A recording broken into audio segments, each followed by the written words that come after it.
معائنہ کیا تو پتہ چلا کہ لندن میں ان کی بلڈنگ،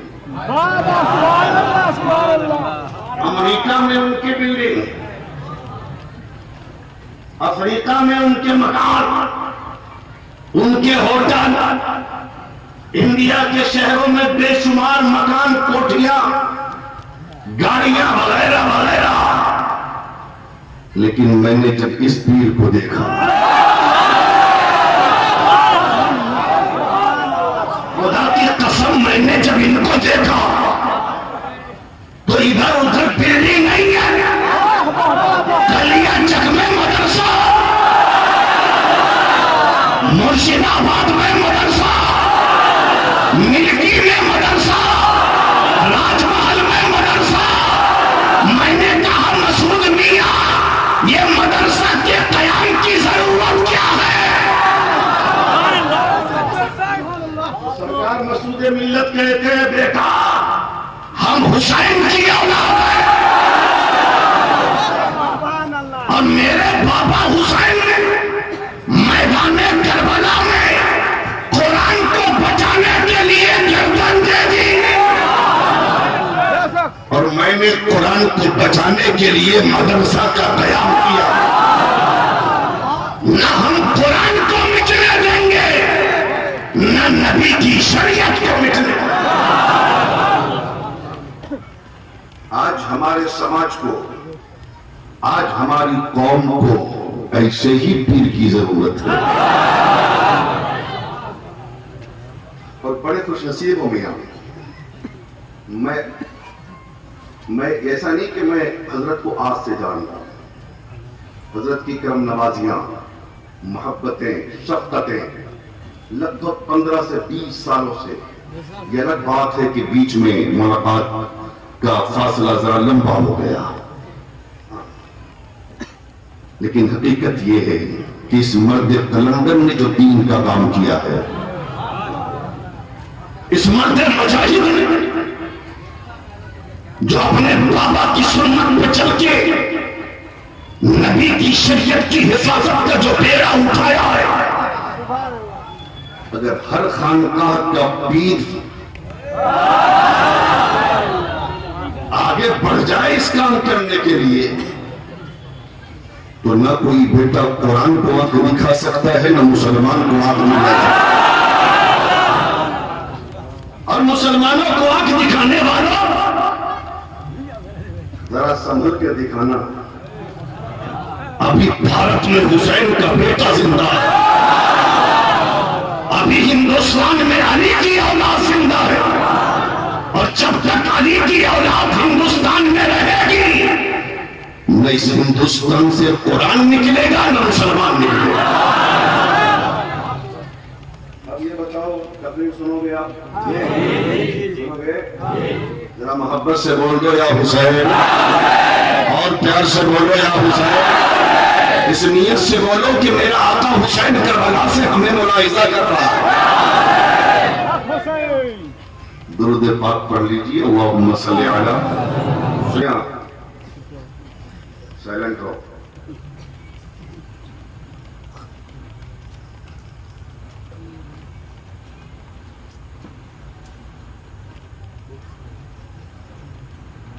ادب سے سر کو جھکا کر حسین لکھتا ہوں، ادب سے سر کو جھکا کر حسین لکھتا ہوں، قلم میں عطر لگا کر حسین لکھتا ہوں، قلم میں عطر لگا کر حسین لکھتا ہوں. حسین نام سے کچھ ایسا عشق ہے مجھ کو، حسین نام سے کچھ ایسا عشق ہے مجھ کو، ہوا میں رنگ اڑا کر حسین لکھتا. اور میرے حسین کا سجدہ بڑا نرالا ہے، میرے حسین کا سجدہ بڑا نرالا ہے. اس ایک سجدے نے اسلام کو سنبھالا ہے، اس ایک سجدے نے اسلام کو سنبھالا ہے. اور جو بچ گیا علی اکبر کی سد سے کربل میں اسے